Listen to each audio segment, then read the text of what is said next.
Hello and welcome to another edition of Choose the Challenge. I am LaWanna Bradford and I want to ask you a question. This may apply to you, it may be someone you know, but are you feeling the weight and pressure of all of this change that's happening around us? The unknown, the feeling that you need to perform, being overwhelmed. Perhaps you're a high achiever and you're feeling a little bit isolated. You really don't know what to do and how to navigate change. Maybe you find yourself in midlife and there's this new chapter and you have these dreams and visions, but somehow you've begun to self doubt yourself. Well, today I have a very special guest, none other than U.S. Army retired Colonel Coach Deb Lewis, who will be joining us today. And we're going to talk about why it's so important to develop mental toughness when it comes to us as women. We often hear about self-care, the importance of self-care, but this takes it a little bit deeper and a little bit more sustaining in being able to develop the habits and the mindset shifts to enable you to ride the waves of change, to develop that grit, that stick-to-itiveness, if you will. So we'll be back in a moment and we're going to unpackage a little bit of Coach Deb's backstory and understand how did she come about this mentally tough women concept and framework. We'll be back in just a moment.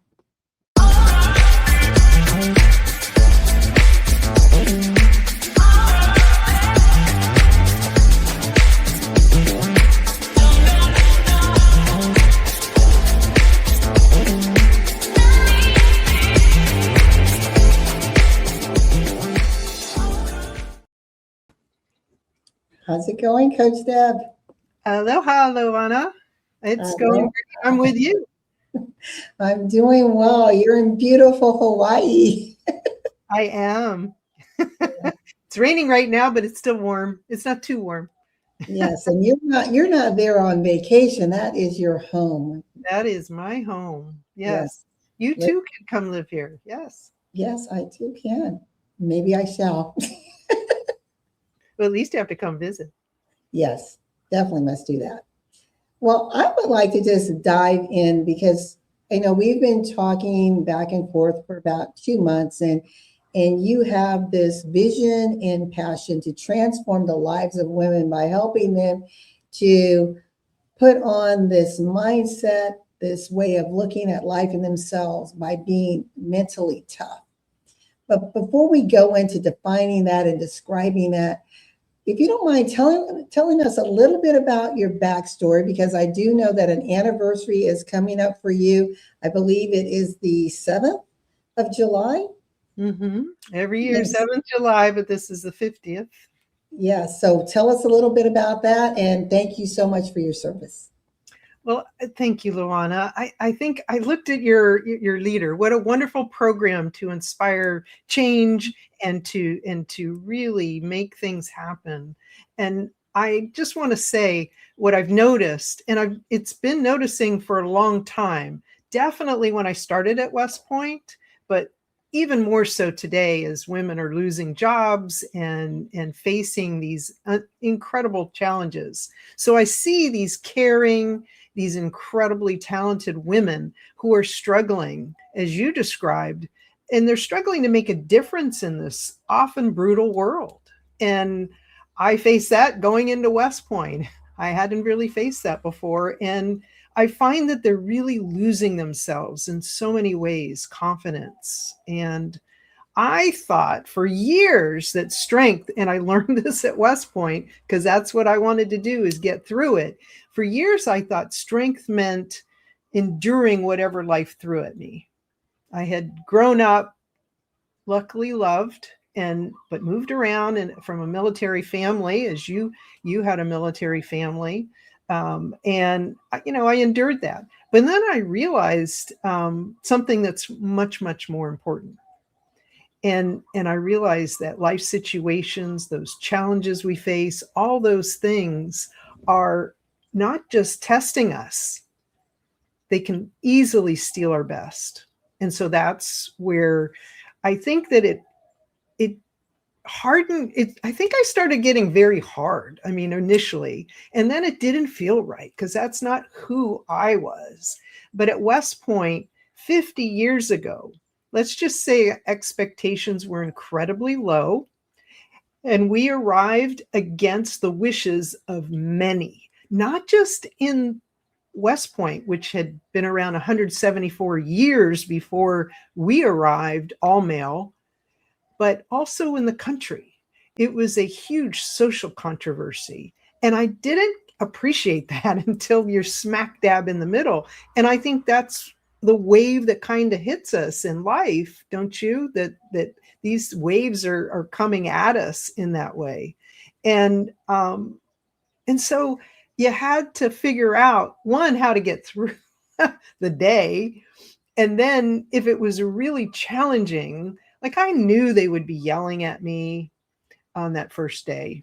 But for example, I didn't know that they had, to convert to women, they had decided to bring in people who would create the pants, same people creating pants, but they use different materials. They decided women should have color coordinated zippers. And what did that mean for us? They were made of polyester instead of the strong steel. So that first day, for example, the zippers broke in over half our pants. And so you couldn't follow the rules because the rules say yes sir, no excuse, sir, I do not understand. And yet I'm trying to get through the first day, which they turn you from a civilian into someone who's in a parade.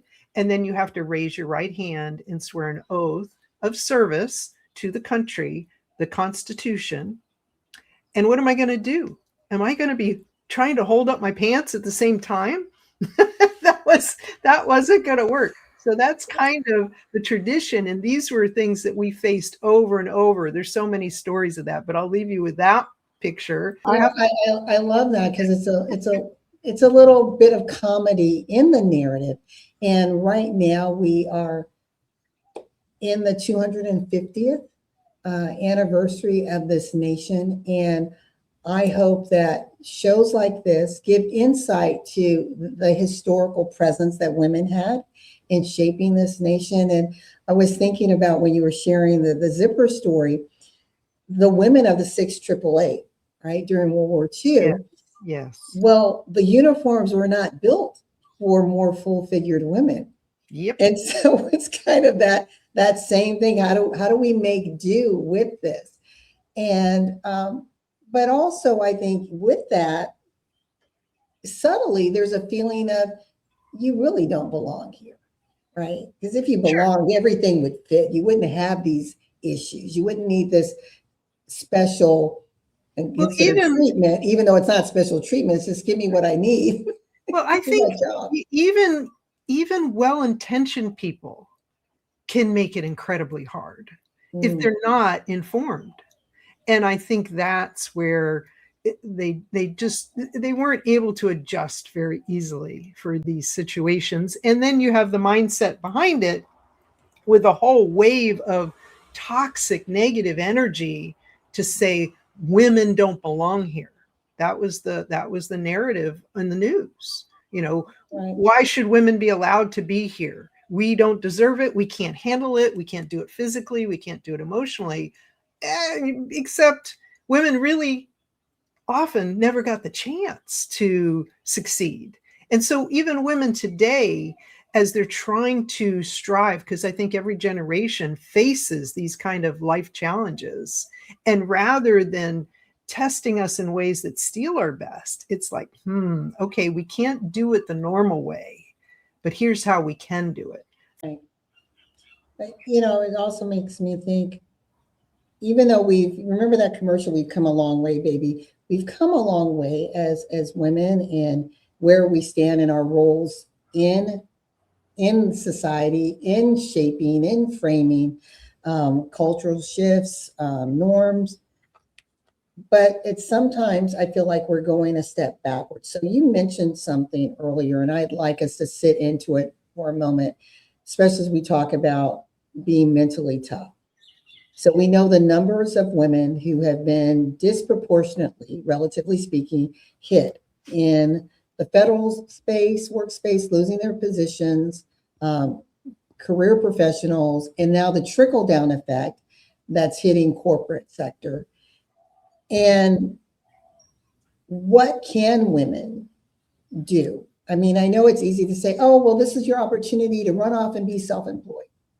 But if everything that I know about who I am and how I perform and how I show up is tied to the traditional corporate structure, how do I shift my thinking and tap into, that genius that's in me to rise beyond what you say I can't do? Because when you pull me out of the workplace, you're basically saying what I can't do, right?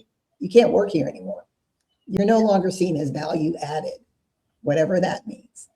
And so I want to just toss it over to you because I think it's important for our viewing audience that we sit in that particular piece of the conversation because the media isn't talking about it.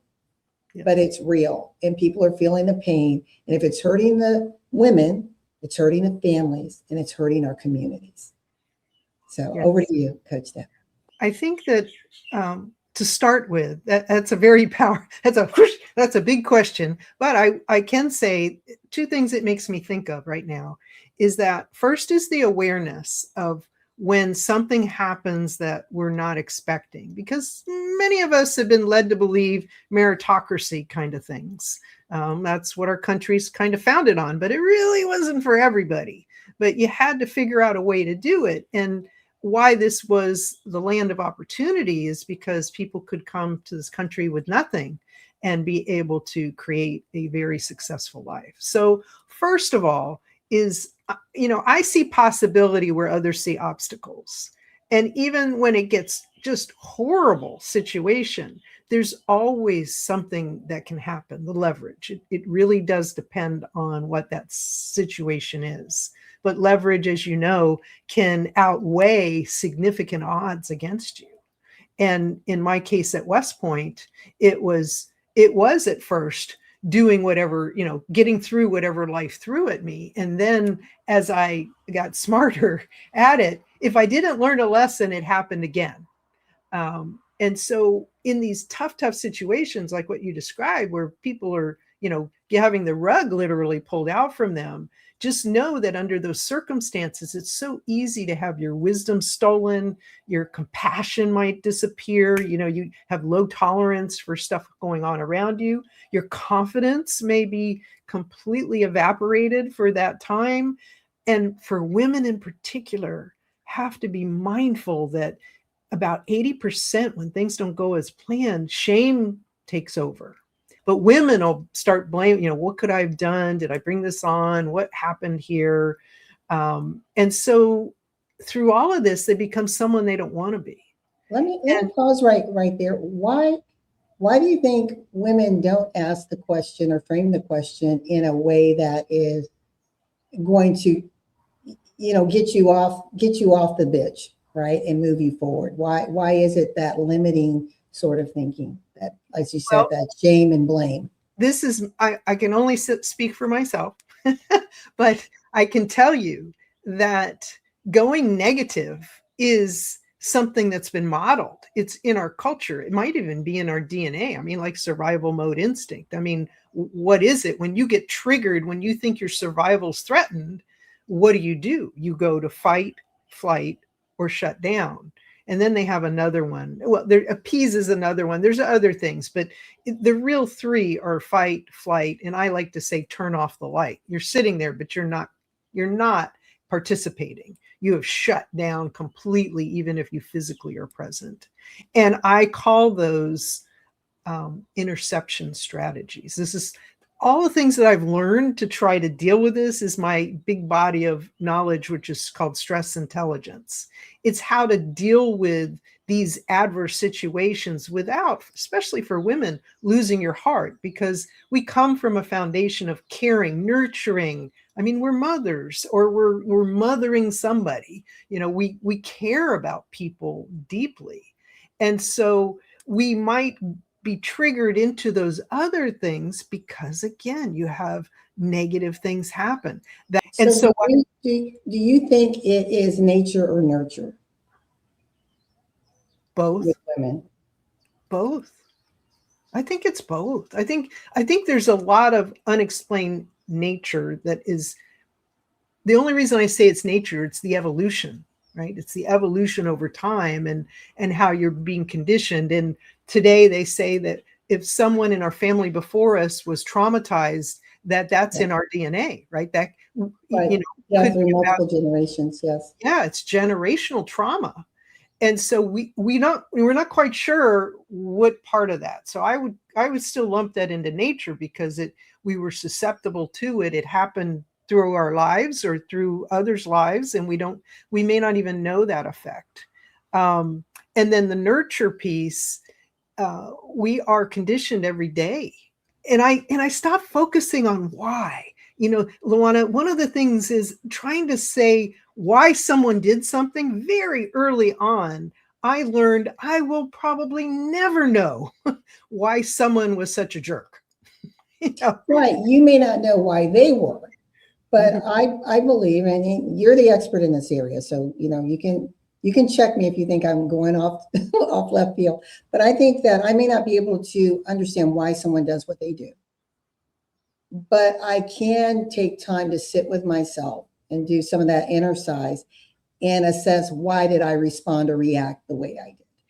Yes. What is it tied? What is it tied to? There was a trigger, like you said, may have caused me to retreat, shut down, or maybe do just the opposite, or maybe step so much into my masculine energy, because I mentioned that to you, coming out of college and being a statistician and working on satellite communications and fiber optics.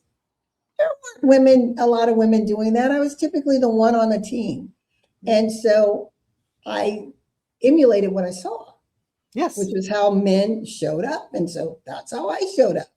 And like you said, it felt good until after a while it started feeling a little uncomfortable. Yeah. Right? When we do that, a question that I ask often is about what do I need to do in order one not do this next time? And if I'm still stuck in it, how do I get out of it quickly? There are many of a mind that say, just stay there and feel it. And then I'm like, if I'm going to feel like garbage, I do not want to stay there. I want to feel joy. I want to have loving relationships. I want to accomplish things. And I can't do that there. So my engineer mindset is always about, okay, what do I need to do now? What do I need to do now? I need to get moving forward. Somewhat of what we see with men, what do I need to do next?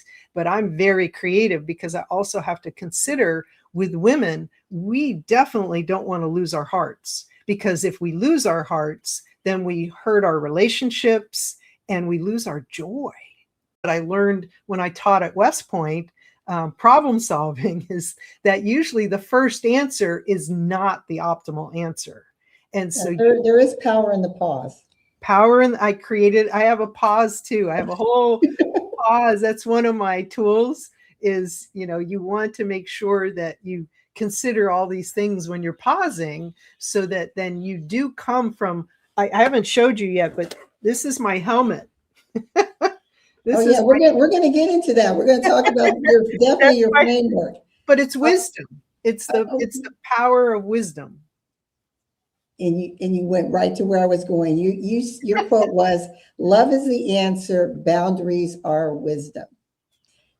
And I know for me, there have been times where I felt like if I draw the line in the sand, I felt icky about it, right? Because I was always taught, if you can show up, if you can be, if you can do, then you do. But sometimes you don't have the capacity to say yes to everything, right? And then that's when you start to not only feel overwhelmed, but you become overwhelmed. Yes. Your ability to breathe can influence how you perform under stress. Now, I was in the first class of women at West Point. They had very low expectations of what women could do.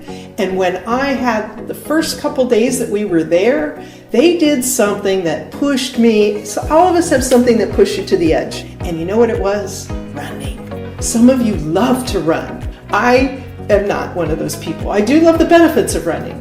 And so the first run, I had prepared coming to West Point running 1.5 miles. And you know how far the first run was? 2 miles. I not only made that run, what do you think happened with all the rest of the runs? I made all of those. Was that because of my physical ability? No. It was my mental ability and learning how to breathe. And what I learned to do was I learned to be able to control my heart rate. But one of the most important things was to breathe. To breathe, to breathe, to breathe. I'm going to tell you the one breathing technique that I think under extreme stress is going to help you and help you collect yourself enough so that you can take the next step. Mentally tough, self-care. Do they coexist? And one I see as it's a moment in time. I'm doing something to woosah, if you will. And the other is a lifetime. It's a discipline. It's a habit. It becomes an extension of who I am. That's just my interpretation based on things you and I have talked about. So I want to toss that to you because right now I hear a lot, and it's not knocking anyone who's in that lane. But I hear a lot about the self-care. Let's do the mani and pedi. Let's have the spa days. Let's do all of this retreating. And the women feel good for that moment. But then they leave just as broken as they were when they arrived. You hit the hammer on the nail. That is really what, but you can learn how to stay strong without becoming hardened. You can stay loving without getting crushed. And you can stay wise when the pressure is through the roof. And these things that you talked about, I would always say, you know, when I'm on the battlefield, which I was, and bullets were flying, and we were in really tough situations, life, death ones, you are not going to sit down and start painting if that's what your skill is. You're not going to say, I'm going to meditate right now. That, you know, that doesn't work. And it's not a tool that you can use when the things matter most. And I think that's where we're focusing on. We're focusing on those times when it matters most to be at our best, because we are being pushed, probably like I was, especially at West Point. I was constantly being pushed mentally, physically, emotionally, and leadership, you know, being put in situations I had never grappled with before. And how do you do that? How do you maintain that? And I think that what you touched on is when we see women struggling, it's not about, oh, I need you to take a day off. They do need sleep. They do need to do that. But what they need is help in getting them progress instead of stuck in struggling, stuck in looking at their situation as the worst possible thing that could ever happen, and seeing, what opportunities are here? What can I do next? Let me think about this. Who can help me? That's another one that women have a hard time doing. And I'm one too, is who can help me with this? And throwing out that lifeline to say, maybe there's somebody out there who can actually support me in what I'm doing. And I thank the Lord for AI, Chat GPT, because I think when we talked before, it's not as easy to get clear on what is the message. And I think for teaching people how to deal with these they're terrible situations. I am not going to sugarcoat. I have friends who have had spouses die, and then their whole body has shut down, and they've had aneurysms. They've had their loss of jobs. You know, there are terrible things that are happening to people who are threatened. Costs are going through the roof. But the thing is that you cannot come to a better place if you are still stuck in going, oh no, this is happening, because your whole body has the wrong stress hormones. It's not the ones that that will power you like the Energizer Bunny we always heard, that you can be powered forever. These are the ones that literally destroy your body. So you do have to take care of your body, but you have to also learn how to deal and stay strong. And that's the mental toughness we're talking about, is that there is a way, there is a path, ladies especially. I'm telling you, I lived it, and I could not have done what I did if I had stayed stuck. Now, don't get me wrong. I get stuck on things still, and I don't give up. And that kind of, I equate that to kind of like getting bucked off the horse and then jumping, finding a way, even if I have to have a rope to pull myself back into the saddle again after I've been knocked off. I want to get back in there, but it may take some time. But I think I want to just let people know, because we're touching on some areas, that this show is for infotainment purposes only. It's not intended to diagnose or treat any diseases. We're sharing lived experiences. However, if you do have any medical concern, if you are in a state of crisis, please look at the information below. You can call 800-662-4357 or text 988 if you're in the U.S. You can also chat with someone at 988-lifeline.org. So just remember, you're not alone.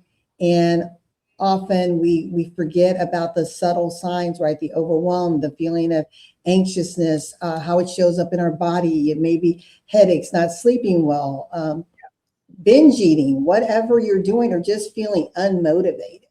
And it's okay to be there for a second and recognize you're there. But I love what you said, have the strength to call out and say, help, just help. Sometimes you just need a hug, right? I mean, and I teach what's called the waterfall breathing technique, because that is what we're going to get to, I think, at the end, because it's what is most important in the moment that you're in that crisis mode, when your body is just ready to shut down, or it's ready to do something, a choice that is really bad. It's something you can't come back from. And that's why we destroy our relationship with ourselves and others, because we think that they can take it, or, they just have to accept us as we are. And I'm sorry, memories are long. And I can tell you from West Point, the yellers who used to try to humiliate us, I remember every single one of them. I don't forget that. And it's not in a toxic way. It's just it's a recognition. I think our awareness, our self-awareness, and like you said, when your body starts not feeling aligned, we call that in Hawaiian not being pono. You're not pono. You're not aligned. If you had a temperature gauge, it's like going through the roof like you have a fever. But you have to pay attention to those signals, and certainly with the sleeping, whatever you have to do. After I had my daughter, I almost died, because I had a condition where I didn't sleep. I mean, you talk about not sleeping. I went they allowed me to go 10 days without sleeping. And they've seen this with POWs, prisoners of war. When they came back to the real world, they were so stimulated. And I had a lot of issues when my daughter was born, and it just triggered my body into being on. There was no off switch. And it had to be intervened. And it was brutal how they intervened with me, but I'm here today. So, it wasn't optimal, but I'm here today, and I have a gorgeous daughter. So, I made it through, but life can flip on you in a dime. I was the healthiest person around, and then that happened, Until you're not. That's what I always tell people. It's always be grateful for where you are if you have your health, but just know that anything, right? It just in an instant, you're fine, and then something happens. And so, but being aware, your body will tell you, will start to communicate, right? But if you start ignoring, doing it all the time. Yeah. If you don't even have a couple quiet moments where you can get a sense, like I know my chest can sometimes get tight. Breathing was the one that I said that, usually when you start panicking, that's the first, like the canary in the mine. It's the thing that if you notice that, it's really important. Some people go into hyperventilation. You've seen that, I'm sure. Right. Well, you know what I noticed with my mother? So after dad passed, a little over a year ago, even my brother mentioned it because he could hear it on the phone. And he goes, "What's wrong with mom's breathing?" And I noticed she was very shallow. And I said, "Mom, breathe." She goes, "I am breathing." But it was just little tiny, like she was breathless. And so now we have her literally with a PT working with doing breath work, right? Oh, And being very cognizant of it. But she didn't realize she was because of the stress, right? And the sorrow. She was so tight and wound up so much that she was barely breathing. Well, if there's two statistics that I'm aware of here, is that 50% of us only use 50% of our lung capacity. We do not use our full lung capacity. We're not breathing deep, and that can have all kinds of health issues in addition to gaining weight and doing other things to your body. And then the other thing is that we have this wonderful instrument here, our nose. It's got all sorts of, it's engineered perfectly to do what it needs to do. But yet over 50% are mouth breathers. They only breathe through their mouth. And that's what she was doing. Yeah. And if you're not breathing through your nose, you're not oxygenating your brain. Yeah. Yeah. It was amazing because about 6 months ago, she started complaining, like, "I'm feeling a little dizzy." I'm thinking, "Oh no, what's going on?" The moment she started working on this breathing, I'm like, "Mom, how are you feeling?" "Oh, I'm fine. No dizziness, no." So you just never know, and it sounds minor, but that's pretty significant. Your brain not getting sufficient oxygen, and then you look at the increasing rates of dementia and Alzheimer's and other, other neurological ailments that can be tied to so many things that are within our control. Some things aren't, but many can be controlled. But you're touching on just one piece of the body of this. You're making my point perfectly. You can't stay mentally tough if you're not doing that. And you can't be tapping into stress intelligence, which will use your wisdom in order to make better choices if you're not doing that. That's just one, that's like a classic example. But I over a career in 5 decades of being slammed in all kinds of things, I have all kinds of things that I've learned that I didn't know. Yes. It's just not something that unless something bad happens, you're really not necessarily investigating it. I still read a lot, and I still listen to people's stories to learn as much as I can. And sometimes they don't work for me, but most of the time they're like, "Oh," and then if you hear it often enough, you're like, "There must be something to this." Although I will say is that people talk about, well, you just need to deal with it, or you just need to, it's not about coping better. I'm going to say that it's about being better prepared. And I can equate this to fighting a fire. They've proven through studies in this leadership moment where they studied firefighters and learned that, that's a high stress job. There are many high stress jobs out there. And why what we're talking about today is important for anyone in any job, but especially if you're in one where you're in high stress, because otherwise it's gonna eat you up and spit you out.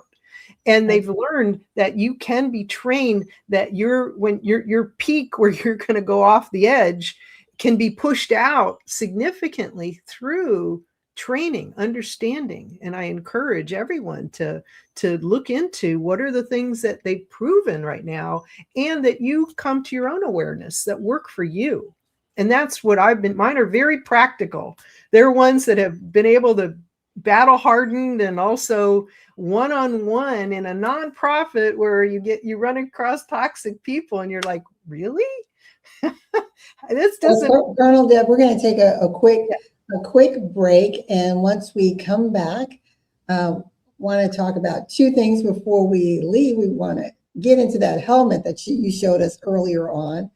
and just what the whole construct of the armor means to you and how you use that in your empowerment of women. And then we want to end with the waterfall breathing method. Okay, All right. let's go there.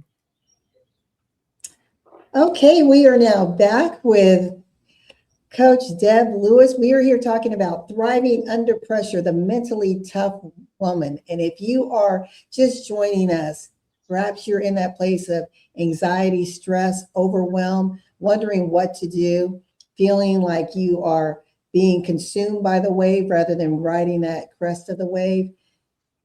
Coach Deb here is here to share with us the important, self-care is important, but part of that self-care is being self-aware and to work on strengthening your mental resolve, acumen, discipline, so that you can be that mentally tough woman in order to handle any situations that life may throw your way. So, where's that helmet? Here is my helmet. It's Athena's helmet. I actually picked it up in Greece, and it really reminds me is that I have to. She was the goddess of war, so she was ready to go to battle. She was ready to go to battle. Let's see. I'll pull it back. There we go. Good. She was ready to go to battle, but wisdom. She is a representative of wisdom. You'll see all kinds of Athena awards today. And unlike her brother Ares, who was just wanton destruction, he got things done, but it was not lasting. And you never hear about him, but you hear about Athena all the time because she held on to her wisdom in all the activities that she did. And so where I can equate that to is coming back to a key point is I see possibility where others only see those obstacles. And if you're protecting your wisdom, that's what you're going to do, because maybe we can help you see that life hasn't been trying to destroy you.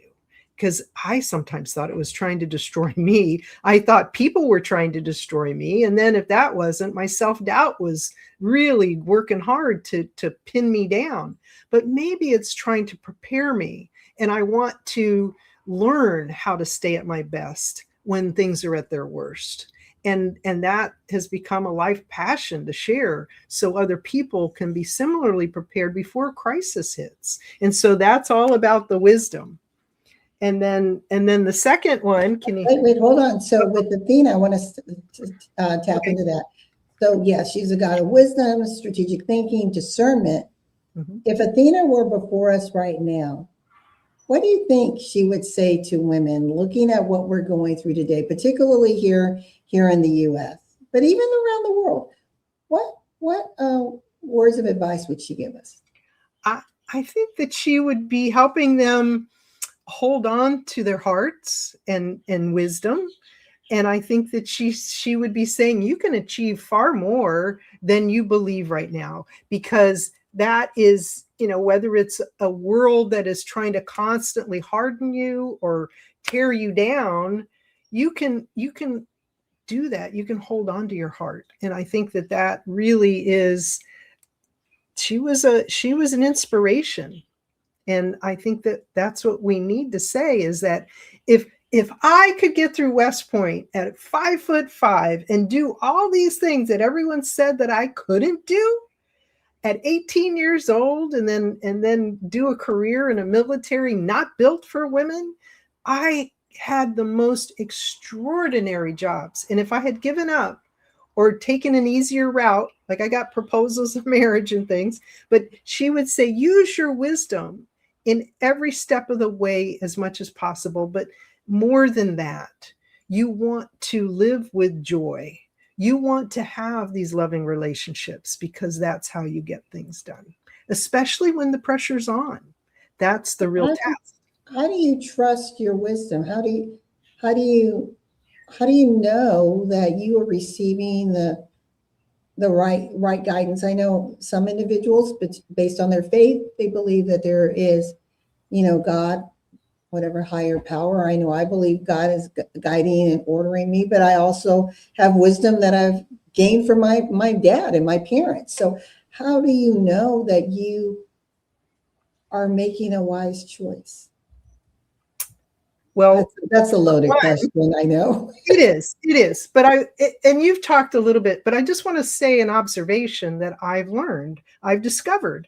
I said, the people are the happiest, like you and many other people that I know, and for me, the happiest people are not the ones that have had the easiest life.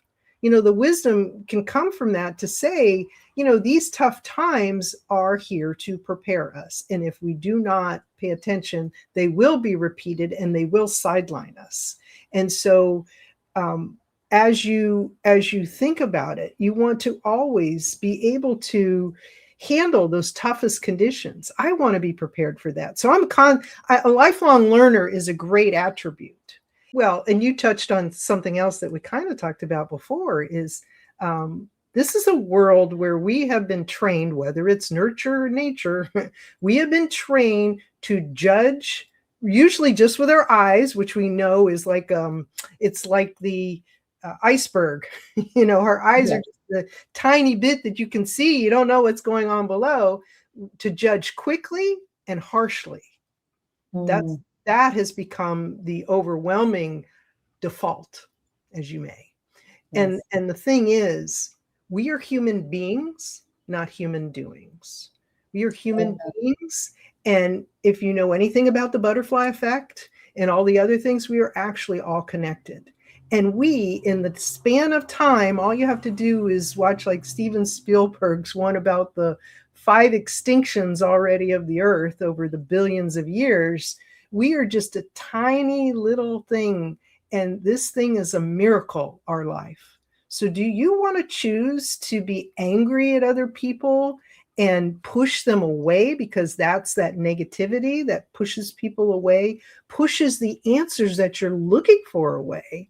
Or do you want to know how to reach for that positive and be mentally tough so that even when people are attacking you personally, which is something we can get into with another instrument, that I have 3 tools, the helmet's one of them, but sometimes it's just people are toxic around you. We have mirror neurons. We already know that, but we're deeply affected by that energy around us. Maybe not this moment, but an hour later when we've left the scene and now we're processing what's happened to us because we got that trauma. You have to be paying attention to that default and not go there, because again, it's the interception strategy. You're not only going to get what you don't want, you're going to get exactly what you don't want. Let's for time. So we talked about the helmet, and I know you've got the sword and the shield. So walk us through those, because I'm really excited about the waterfall breath work as well. Okay. Let's do the armor, and then we'll end with the waterfall. Okay. So I have my shield here. Notice there's a heart. And so toughness. You want to be tough. And this is when I was mentioning about the air around you, the people around you. You may be a happy person. Have you ever been? I had a spouse one time, not the current one who I love and been married almost 3 decades. But I had one in the car, and they would be in a terrible mood and I'd be in a good mood. And they would say something to completely silence me.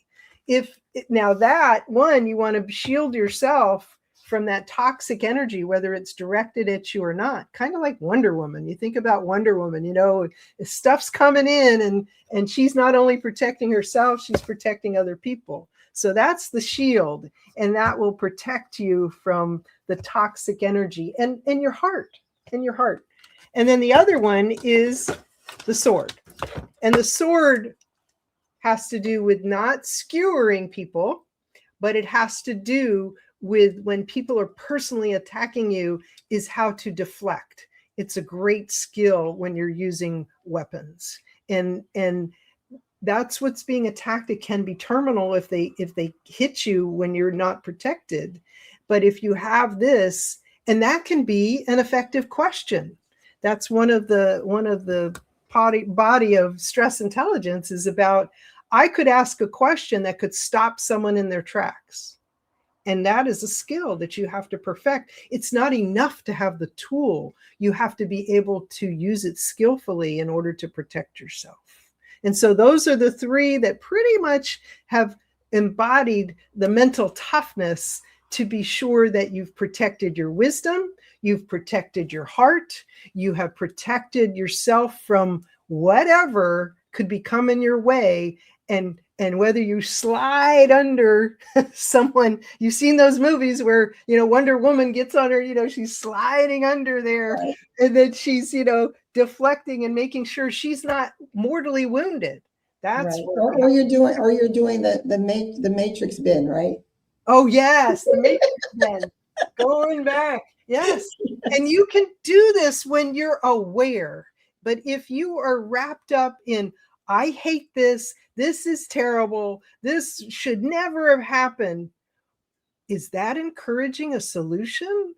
Absolutely. That's like slamming the door and saying, I am not open to a solution that will make this better. I'm going to blame my ex for blah, blah, blah, when in fact, they were probably the best person to teach you the lessons that you needed to learn so that you could go forward and be loving and have relationships with people who support you and help you be extraordinary. Yes.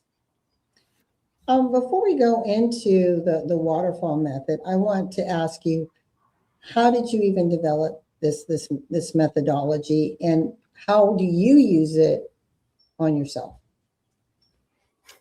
I can answer the last part. How do I use it on myself? Every day, LaWanna. Every day I'm using it. I had a breakthrough last night. Usually when I'm at my lowest point on something I'm trying to achieve, life is not a straight line. And I know this rationally, but I try to do it the straight line way, and I keep getting pushed and slammed. And so every day I have over 100 different tools that over the years, I don't have the greatest of memory. So I have to have things that will help me remember what it is to be done. Like the 3 tools, that's the example. So over time, they were built. The name stress intelligence didn't happen until the past year because I didn't understand this huge body of content that I had that I was using depending on the situation to help people. And then I looked at all the different intelligences and I said, wait a minute. Yeah, you can have emotional intelligence, you can have physical intelligence, but where I found out people, it's the time where it matters the most is when you're under unhealthy stress. Because stress is generally good. It helps you achieve things. But unhealthy stress, that's something that will rip you apart and destroy you. And I wish that in my relationships, I had seen my prospective partner under unhealthy stress, because some of them become incredibly cruel or self-interested or whatever, which is not someone you want to be around when it matters most. If you're in a crisis, who do you want to be with? You want to be with someone who's going to bring out your best. And that's the body. Stress intelligence brings out the best in the times that matter most.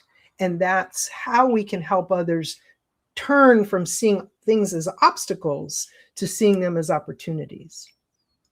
Well, we have about 5 minutes. And I hope that gives us enough time to do the waterfall method. Can you take us through the exercise? Absolutely. I would love to. And so this is the one where I frequently use, you talked about your mother. I've used it with people who've had panic attacks, and it's helped them gain control. And also I use it for myself when I'm in that, I know that I'm in a stressful situation. I'll give you a great one. I'm late for a meeting. So I'm driving down the road and I need to do something. This is one that you don't have to close your eyes. There's a lot of exercises, and there's probably a million breathing techniques you could possibly draw from. But this one, as I mentioned earlier, is to bring you back very quickly and reset you so that you can come from a place of wisdom instead of a place of panic.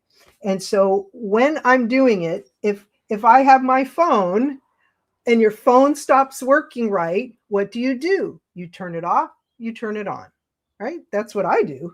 And it usually, let's say 80-90% of the time, it works pretty well. What do you do with your body when you feel that panic just starting to happen? And what I do is I call the waterfall method. It's a 10-second reset when you're super good at it. You may have to do 10 seconds a couple times if you're not as skilled in it. But the 10-second reset is based on some of the things we've talked about.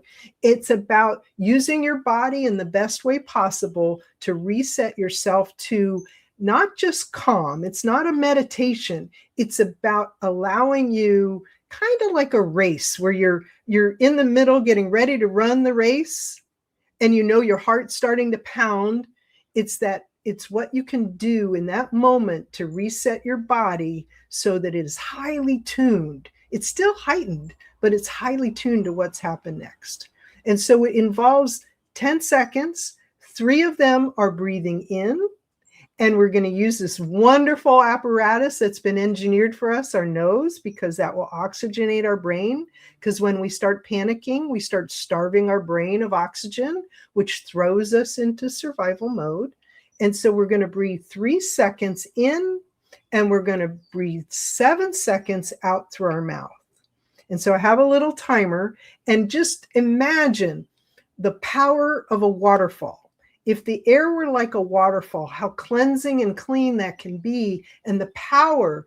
We have a lot of sludge built up inside our body, all these actions, reactions that we didn't like, and it's stuck in our body. So this breathing technique literally can flush that garbage, all the negative thinking out of us, so that we can be prepared for what's next. And so breathe in 3 seconds. It's cool. You can feel the cool air coming in through your nose. And then when you're breathing out 7 seconds, exaggerate. And that is hot air. Put your hand in front of it. It's hot air. And so you're getting rid of that sludge. And so I'll do the timer. And if you're ready, LaWanna, I want you to do this with me. Are you ready, my dear? I'm going to, let's get you back in there. I got a little timer here, so I'm going to do the timer. Okay. And I'm going to guide you through this, breathing in through your nose, 3 seconds, 7 seconds out. And I have to warn you, many people run out of air in the 7 seconds if they haven't gotten control of their body. And so I want you to take full advantage of the 7 seconds taken out. Okay? Ready? Right. Let's go. Inside one nose, 1,000, 2,000, 3,000. Now breathing out, 1,000, 2,000, 3,000, 4,000, 5,000, 6,000, 7,000. Did you make it? I made it. Yay! I'd ask your audience, did you make it? Okay, so how do you feel? Like I was starting to go into a relaxed mode. Right. Because I can tell when I'm stressed, I feel it here, right? Yes. And there's other exercises we can do, but right now focusing on the breathing is so important. And in 10 seconds, you already felt a difference in your body, because those of us who are on a mission rarely do this. We don't take the time to pause. They say, oh, I don't have time. This is 10 seconds. You can do it in 10 seconds. Now, if you need more time, if we were to do it 2 more times, which I encourage your audience to do, is then you will start feeling. Now, you might even go to sleep, because some of us just never stop and we never relax. And all of a sudden we're relaxed. But when we're driving down the road and we're late for that meeting, once you finish that exercise, you can start asking yourself better questions. How can I use this for an opportunity? I'm going to arrive at exactly the right time. I am not late. This is exactly when I need to be there. And you have to pay attention. Have you ever been in that situation where someone shows up at exactly a moment that you never would have seen them if you were a minute on either side, right? And so I find that serendipity. You're looking for those opportunities. And when you do things like the waterfall breathing, if you don't do it, you're not going to see it. And you're going to just keep judging yourself harshly. which is I not. have a question. So with the waterfall breathing, Mhm. how long should someone do it, or how many repetitions is ideal? Ideal is one. Oh, Ideal is one. In 10 seconds, I can reset my body almost 90%, 95% of the time. okay, I but this is part of your daily practice. So for someone who who's doesn't do learning it, it, I yeah. would do it at least 3 times until you feel you've reached the state where you're now paying attention. It's like people who are sending out signals all the time. And it's like, no, no, no, you have to stop that. You want to be receiving signals because you won't know that wall that's getting ready to hit you in the head Mhm. because you're not paying attention. And you'll know the feeling because your body will be in a state of heightened awareness of what you're thinking and what you're doing. And if you can have a heightened awareness in those 3 times, which is usually enough to stop anyone from going into send, and rushing forward, you can pay attention to what's really happening and take advantage of the opportunities ahead of you. Well, this has been amazing, great, Coach Deb. We definitely need to have you back on. Give us show some more of your tools for us and helping women around the world to become mentally tough, to be more self-aware, and to live the best life. And I love what you said, protecting the heart, but realizing that wisdom is what helps us to create those boundaries, right? And that life hasn't been trying to destroy them. That life, it's been trying to prepare you. It's trying to get you ready so you can learn to stay at your best and loving and joyful. Isn't it? It's kind of like when you get on a horse, for those who understand, is you get on the horse and it's magical. Yeah, it hurts when you get kicked off, bucked off. But when you get on it and you're riding, the world, it's like a magical, that's why we have unicorns and magical places and magic wands. I also have a magic wand, Magic wands. And with that, we are out of time.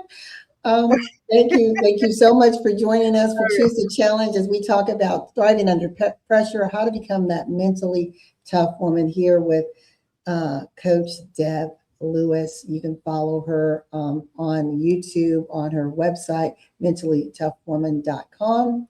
And we just encourage you to remember that in life and in business, when your vision intersects with opportunity, success is inevitable. We look forward to seeing you all next week.